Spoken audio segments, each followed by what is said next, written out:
Hi friends, இன்னைக்கு கதை பார்க்கலாமா? வாங்க. மறக்காமல் நம்ம சேனலை சப்ஸ்கிரைப் மட்டும் பண்ணிடுங்க. நம்ம சேனல் லோகோ பக்கத்தில் ரெட் கலரில் சப்ஸ்கிரைப் பட்டன் இருக்கும், அதை மட்டும் லைட்டாக டச் பண்ணிடுங்க எங்களுக்காக. தன் வீட்டில் ஒரே மகளாக வளர்ந்ததால் அகிலா சற்றே சோம்பேறியாகத்தான் இருந்தாள். அவளது இந்த சுபாவத்தால் அலுத்து போன அவளது கணவன் ராகவ் ஒரு நாள் அகிலாவின் தாயாரான என்னை அவசர அவசரமாக தன் வீட்டிற்கு அழைத்தான். அகிலாவுக்கு 26 வயதில்தான் திருமணம் நடந்தது. அவள் செல்லமாக வளர்ந்ததால் வீட்டு வேலைகள் எதுவும் தெரியாது. அதனால்தான் அவளை புரிந்து கொண்டு தாங்கி பிடிக்கும் ஒரு கணவன் வேண்டும் என்பதற்காக பெற்றோர் இல்லாத சொந்த வீட்டில் நல்ல வேலையில் இருக்கும் ராகவை பல வருட தேடலுக்கு பின் தேர்ந்தெடுத்து திருமணம் செய்து வைத்தேன். ஆனாலும் திருமணம் முடிந்த சில மாதங்களிலேயே அகிலாவை பற்றிய புகார்கள் வரத் தொடங்கின. அகிலாவை பற்றிய புகார்கள் வரத் தொடங்கின. மகளின் வாழ்க்கையில் என்னதான் நடக்கிறது என்று நேரில் பார்க்க நான் அவளது வீட்டிற்கு சென்றேன். 2 நாட்கள் அங்கு தங்கிவிட்டு நான் புறப்பட தயாரான போது அகிலா என்னை தடுத்து நிறுத்தினாள். 2 நாட்கள் தங்கிவிட்டு நான் புறப்பட தயாரான போது அகிலா என்னை தடுத்து நிறுத்தினாள். அம்மா, எனக்கு இப்போது உடல் மிகவும் சோர்வாக இருக்கிறது. நீங்கள் இன்னும் சில நாட்கள் என்னோடு தங்கி உதவி செய்யக்கூடாதா என்று கெஞ்சினாள். உதவி செய்யக்கூடாதா என்று கெஞ்சினாள். அவள் வந்ததிலிருந்து எந்த வேலையும் செய்யாமல் ஒதுங்கியே இருப்பதை நானும் கவனித்தேன். நான் வந்ததிலிருந்து அவள் எந்த வேலையும் செய்யாமல் இருப்பதை நானும் கவனித்தேன். ஒருவேளை அவளது இந்த சோம்பேறித்தனத்தை பார்த்து ராகவ் அவளை விட்டு பிரிந்து விடுவானோ என்ற பயம் எனக்குள் ஏற்பட்டது. ராகவ் பார்ப்பதற்கு மிகவும் அமைதியானவனாகத்தான் தெரிந்தான். ஆனால் அமைதியானவர்களின் கோபம் ஒரு நாள் வெடித்தால் தாங்க முடியாது என்பதால் மகளை நல்வழிப்படுத்த எண்ணி அங்கேயே மேலும் சில நாட்கள் நான் தங்க முடிவு செய்தேன். அங்கேயே மேலும் சில நாட்கள் தங்க நான் முடிவு செய்தேன். அன்று மாலை ராகவ் அலுவலகத்திலிருந்து வீடு திரும்பிய போது நான் அங்கு இருப்பதை பார்த்து அதிர்ச்சி ஆச்சரியப்பட்டான். நான் அங்கிருப்பதை பார்த்து என் மருமகன் ஆச்சரியப்பட்டான். நான் அவனுக்கு தேநீர் கொடுத்தபோது, அத்தை, நீங்கள் இன்று காலை ஊருக்கு புறப்படுவதாக இருந்ததே, அப்புறம் ஏன் தங்கிவிட்டீர்கள் என்று கேட்டான். நான் இங்கு இருப்பது உங்களுக்கு பிடிக்கவில்லையா ராகவ்? நான் கேட்டேன்.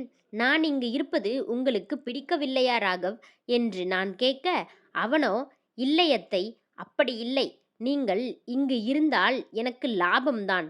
கடந்த 2 நாட்களாக நீங்கள் சமைத்த சுவையான உணவைத்தான் நான் ரசித்து சாப்பிடுகிறேன். கடந்த 2 நாட்களாக நீங்கள் சமைத்த சுவையான உணவைத்தான் நான் ரசித்து சாப்பிடுகிறேன். திருமணம் ஆனதிலிருந்து இப்பத்தான் என் வயிறு நிறைகிறது என்றான். திருமணம் ஆனதிலிருந்து இப்பத்தான் என் வயிறு நிறைகிறது என்றான். அவன் சொன்ன வார்த்தைகளிலிருந்து அகிலா தன் கணவனை சரியாக கவனிப்பதில்லை என்பது எனக்கு புரிந்தது. அவன் சொன்ன வார்த்தைகளிலிருந்து அகிலா தன் கணவனை சரியாக கவனிப்பதில்லை என்பது எனக்கு புரிந்தது. நான் இன்னும் சில நாட்கள் தங்கி அகிலாவுக்கு வீட்டு வேலைகளை கற்றுக் கொடுக்கிறேன் என்றேன்.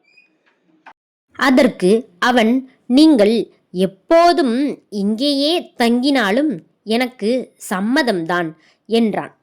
நீங்கள் எப்போதும் இங்கேயே தங்கினாலும் எனக்கு சம்மதம்தான் என்றான். நாட்கள் நகர்ந்தன.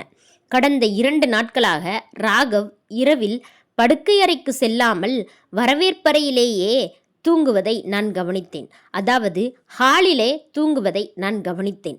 தம்பதியருக்குள் ஏதோ பிரச்சனை என்று எனக்கு தோன்றியது. 3வது நாள் இரவும் அவன் வரவேற்பறையில் படுத்திருந்த போது என்னால் பொறுக்க முடியாமல் அதற்கான காரணத்தை கேட்டேன். அவன் எதுவும் பேசாமல் என் கையை பிடித்து தன் படுக்கை அறைக்கு அழைத்து சென்றான். அவன் எதுவும் பேசாமல் என் கையை பிடித்து தன் படுக்கை அறைக்கு அழைத்து சென்றான். அங்கு அகிலா மிக ஆழ்ந்த தூக்கத்தில் இருந்தாள். ராகவ் என்னிடம், அத்தை, உங்கள் மகள் எவ்வளவு ஆழமாக தூங்குகிறாள் என்று பாருங்கள். அத்தை, உங்கள் மகள் எவ்வளவு ஆழமாக தூங்குகிறாள் என்று பாருங்கள். திருமணமாகி 4 மாதங்கள் தான் ஆகின்றன.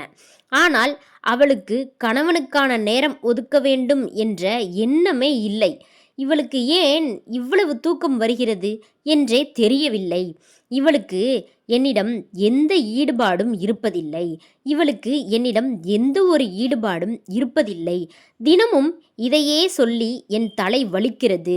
அதான் நான் வெளியே வந்து படுத்துக்கொள்கிறேன் என்று சலித்து கொண்டான். அதனால்தான் நான் வெளியே வந்து ஹாலில் படுத்துக்கொள்கிறேன் என்று அவன் சலித்து கொண்டான். ராகவின் பேச்சை கேட்டு நான் அதிர்ச்சியடைந்தேன். என் மகள் அவனுக்கு மகிழ்ச்சியை கொடுக்கவில்லை என்பதை உணர்ந்து வருந்தினேன். மறுநாள் காலை ராகவ் அலுவலகம் சென்றதும் நான் அகிலாவிடம் பேசினேன். அகிலா, திருமணத்திற்கு பிறகு கணவரை எப்படி மகிழ்ச்சியாக வைத்துக்கொள்ள வேண்டும் என்று உனக்கு தெரிய வேண்டாமா? பிறகு கணவரை எப்படி மகிழ்ச்சியாக வைத்துக்கொள்ள வேண்டும் என்று உனக்கு தெரிய வேண்டாமா? உன் ஆழ்ந்த தூக்கத்தால் அவன் சோர்வடைந்து விட்டான் என்றேன். ஆனால் அவளோ தன் தவறை உணராமல், அம்மா, என் தூக்கத்தை பற்றி நீங்கள் பேசாதீர்கள் என்று கோபப்பட்டாள். ஆனால் அவளோ, என் தூக்கத்தை பற்றி நீங்கள் பேச வேண்டாம் என்று கோபப்பட்டாள். அன்றிரவு ராகவ் மற்றும் அகிலாவுக்கு இடையே எல்லாம் சரியாக இருக்கிறதா என்று பார்க்க அவர்களின் அறைக்கு வெளியே சென்றேன். கதவு சற்றே திறந்திருக்க உள்ளே எட்டி பார்த்தேன். ராகவ் ஜன்னல் அருகில் நின்று கொண்டிருந்தான். அகிலா வழக்கம் போல் ஆழ்ந்த தூக்கத்தில் இருந்தாள். நான் அங்கிருந்து நகரும்போது எதிர்பாராத விதமாக என் சேலையின் முந்தானை கதவில் சிக்கி நான் நிலை தடுமாறி கீழே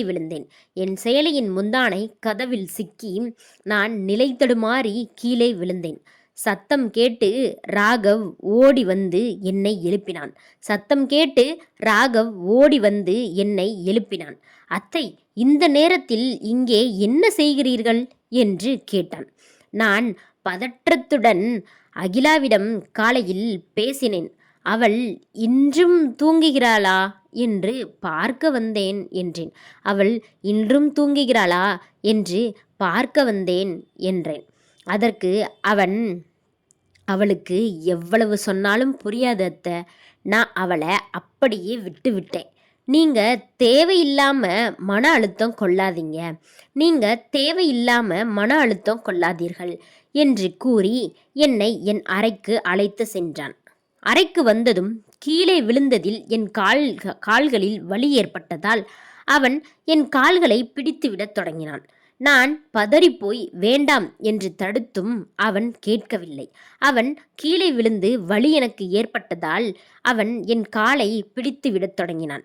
நான் பதறிப்போய் வேண்டாம் என்று தடுத்தும் அவன் கேட்கவில்லை. அவனது கண்கள் என் மீது ஒரு விசித்திரமான பார்வையை வீசின. அத்தை, உங்கள் மகளை விட நீங்கள் இன்னும் அழகாகவும் இளமையாகவும் இருக்கிறீர்கள் என்று அவன் வர்ணித்தபோது எனக்கு சங்கட்டமாக இருந்தது. அதற்கு அடுத்த கட்ட நாட்களிலும் ராகவ் என்னிடம் விசித்திரமாக நடக்கத்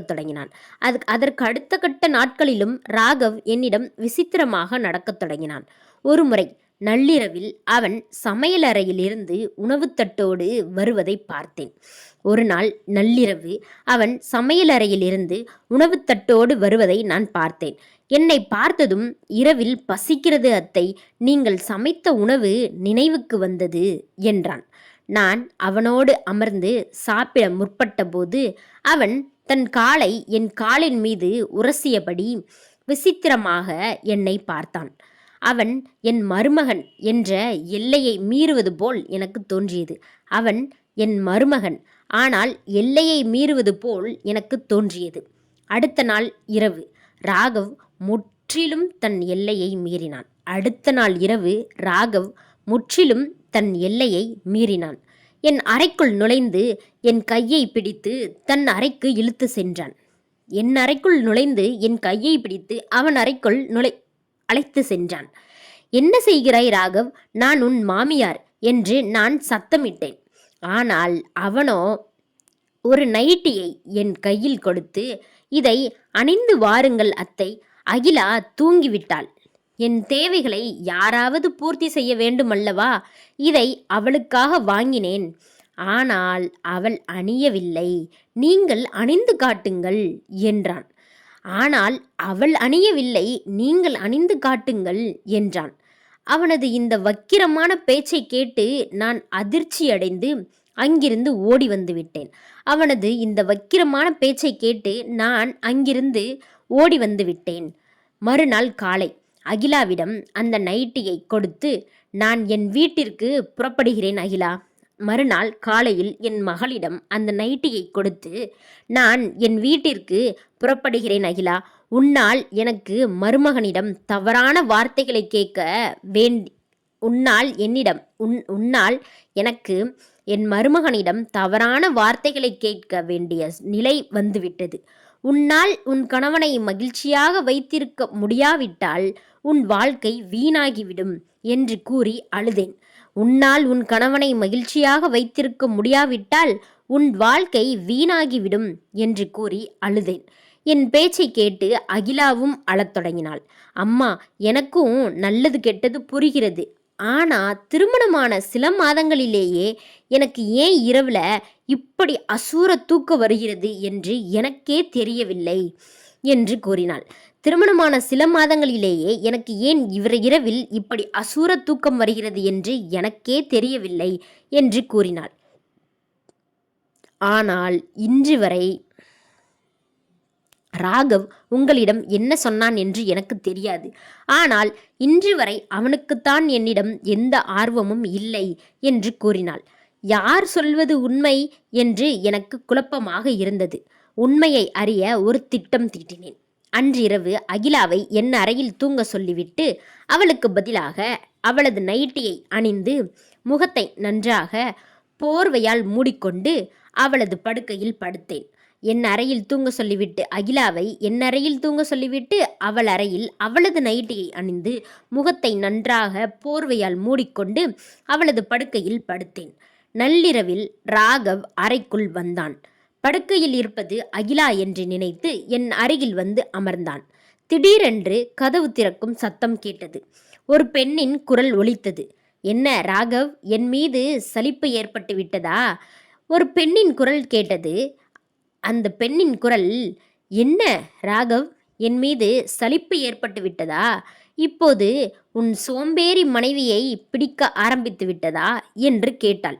இப்போது உன் சோம்பேறி மனைவியை உனக்கு பிடிக்க ஆரம்பித்து விட்டதா என்று கேட்டாள். நான் போர்வையின் சிறிய இடைவெளி வழியாக பார்த்தேன். ஒரு பெண் உள்ளே வந்து ராகவை அணைத்து கொண்டாள்.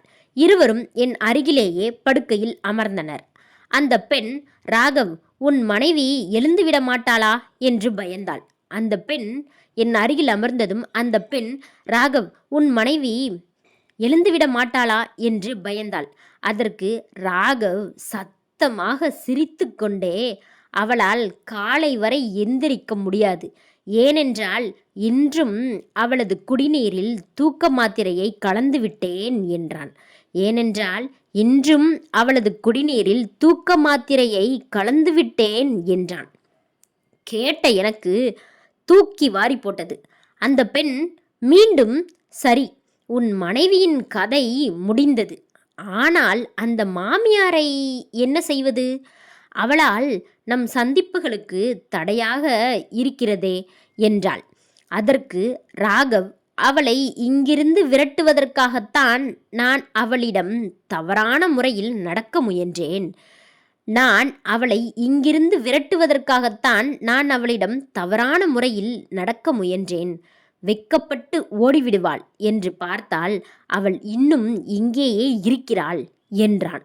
அவள் வெட்கப்பட்டு ஓடிவிடுவாள் என்று பார்த்தால் அவள் இன்னும் இங்கேயே இருக்கிறாள் என்றான். அவர்களின் சதியை கேட்டு நான் ஆத்திரத்துடன் போர்வையை விலக்கிவிட்டு எழுந்து நின்றேன். என்னை அங்கே பார்த்ததும் ராகவ் அதிர்ச்சியில் உறைந்து போனான். உன்னை நல்லவன் என்று நம்பி என் மகளை கொடுத்தேனே, அவளுக்கு தூக்க மாத்திரை கொடுத்துவிட்டு அவளை சோம்பேறி என்று பழி சுமத்தி என்னையும் ஏமாற்ற பார்த்தாயா? உன்னை சும்மாவே விடமாட்டேன் என்று கத்தினேன். உன்னை சும்மாவே விடமாட்டேன் என்று நான் கத்தினேன். அந்த பெண்ணோ உன் மகளுக்கு பைத்தியம் பிடித்து விட்டது, அவளோடு யார் வாழ்வான் என்று திமிராக பேசினாள். அந்த பெண் உன் மகளுக்கு பைத்தியம் பிடித்து விட்டது, அவளோடு யார் வாழ்வான் என்று திமிராக பேசினாள். என் அப்பாவி மகளின் வாழ்க்கையை சீரழித்த அந்த வக்கிர புத்தி கொண்ட ராகவை நான் சும்மா விடவில்லை. காவல்துறையினரை வரவழைத்து அவனையும் அவனது கள்ளக்காதலியையும் சட்டத்தின் முன் நிறுத்தினேன். அவனையும் அவளது கள்ளக்காதலியையும் சட்டத்தின் முன் நிறுத்தினேன். என் மகளை அந்த போலி உறவிலிருந்து மீட்டு அவளுக்கு புதியதொரு வாழ்வை அமைத்து கொடுத்தேன். என் மகளையும் அந்த போலி உறவிலிருந்து மீட்டு அவளுக்கு புதியதொரு வாழ்வை அமைத்து கொடுத்தேன். இந்த மாதிரி எத்தனை பொண்ணுங்களோட வாழ்க்கை கேள்விக்குறியாக இருக்குன்னு அவங்கவுங்க கிட்ட கேட்டாதாங்க தெரியும். இந்த கதை எப்படி இருக்குன்னு கமெண்ட் பண்ணுங்கள். மறக்காமல் சப்ஸ்கிரைப் பண்ணுங்கள். நம்ம சேனல் லோகோ பக்கத்தில் சப்ஸ்கிரைப்னு ஒரு ரெட் கலர் பட்டன் இருக்கும், அதை மட்டும் டச் பண்ணுங்கள். பாய்.